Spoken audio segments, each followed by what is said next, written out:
Selamat pagi saudara-saudara, selamat berjumpa kembali. Salam sehat, damai sejahtera bersama dengan Tuhan kita Yesus Kristus. Mari kita awali di hari pemberian Tuhan yang baru ini dengan kita merenungkan sebagian kesaksian iman Tuhan. Dan sebelum kita merenungkan sebagian firman Tuhan, baiklah kita bersama-sama berdoa terlebih dahulu. Mari kita berdoa. Bapa Sang penuh kasih dan rahmat, kami bersama-sama bersyukur manakala Tuhan masih memperkenankan hidup dan kehidupan kami untuk menikmati hari-hari pemberian Tuhan. Tuhan, kami pergunakan hari-hari pemberian-Mu ini dengan sebaik-baiknya, dan oleh sebab itu kami mohon tuntunan-Mu, kami mohon pengertian dari Tuhan agar diri kami lebih bisa memahami dan mengerti akan kehendak Tuhan. Tuhan, mampukanlah kami merenungkan sebagian kesaksian iman ini, dan kesemuanya kami serahkan di dalam nama Tuhan kami, Yesus Kristus. Amin. Adapun sebagian yang dapat kita renungkan di dalam kesaksian iman yang tertulis dalam Alkitab, terdapat dalam 2 Tesalonika, pasalnya pasal yang kedua, ayatnya ayat yang ke-13, dilanjutkan pasal yang ketiga, hingga ayat yang kelima.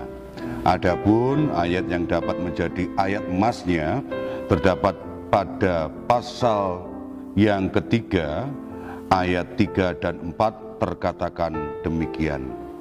Tetapi Tuhan adalah setia, Ia akan menguatkan hatimu dan memelihara kamu terhadap yang jahat.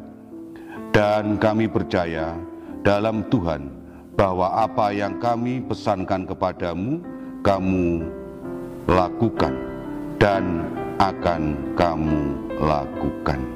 Amin. Saudara-saudara yang terkasih, bolehlah kita berikan judul dalam perenungan ini, berjalanlah menggunakan kaki yang ada, jangan berjalan dua kaki. Saudara-saudara, hidup yang ada ini bagaikan kita bersama-sama melakukan suatu ziarah. Ziarah artinya bahwa hidup ini bagaikan suatu perjalanan yang harus kita lalui. Tahu banyak bagaikan orang-orang dahulu, orang-orang Israel begitu, di dalam kesaksian iman yang tertulis dalam Jabur Mazmur, orang-orang Israel itu hidup dalam ziarah ke bait suci. Di dalam kehidupan 1 tahun yang ada, mereka itu berziarah selama 3 kali. 3 kali dia melakukan ziarah. Saudara-saudaraku yang terkasih dan mengasihi nama Tuhan, ziarah ke bait suci memang tidak hanya yang dekat dengan bait suci, yang jauh sekalipun dia itu harus melakukannya. Kadangkala orang-orang itu terseok-seok, terjatuh karena perbukitan yang ada. Namun saudara-saudara, mereka itu bersemangat, bersukacita untuk bisa mengalami perjumpaan dengan Tuhan di bait suci.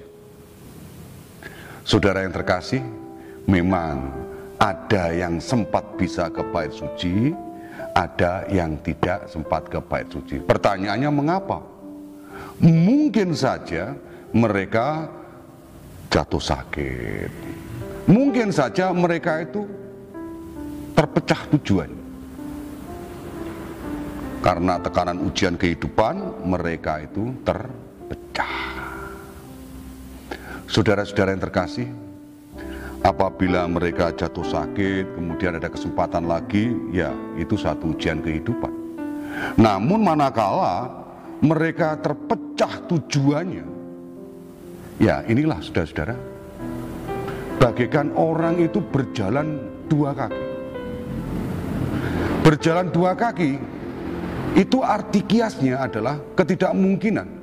Karena manusia itu berjalan 1 langkah, 1 langkah. Kalau kaki ini berjalan dua-duanya, bagaikan orang yang melompat-lompat. Dikandung makna bahwa tujuan orang itu sekali lagi terpecah. Terpecahnya akibat apa? Bermacam-macam. tidak fokus, mungkin juga mereka boleh dikatakan untuk apa melakukan pelaksanaan ziarah ke bait suci itu. Saudara yang terkasih dan mengasihi nama Tuhan, manakala dalam kita memahami surat Rasul Paulus yang ditujukan di pasaman yang ada di Tesalonika ini, amatlah jelas pesan Rasul Paulus kepada orang-orang yang ada di Tesalonika, agar mereka itu terus melakukan dan akan dilakukan itu berulang-ulang. Terus dilakukan dan akan terus dilakukan. Bentuk dilakukan iya, bentuk kontinu secara terus-menerus juga dilakukan. Apa yang dilakukan? Yaitu kesetiaan, berfokus, berpandangan kepada Tuhan. Berjalan dengan kaki yang semestinya, bukan berjalan dengan dua kaki. Saudara-saudara yang terkasih,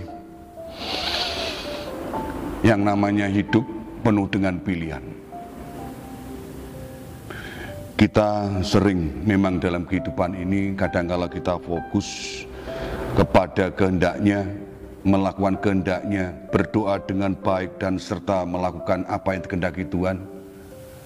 Namun terkadang kita ini boleh dikatakan separuh-separuh, berjalan dua kaki. Saudaraku yang terkasih dan masih nama Tuhan, apa yang menjadi pesan Rasul Paulus kita dapat melakukan dan terus melakukan, itulah yang harus kita lakukan dengan baik. Kita fokus untuk bisa berdoa, mohon penguatan dari Tuhan. Dan jangan kita terpecah karena banyak hal yang menghimpit dalam kehidupan kita.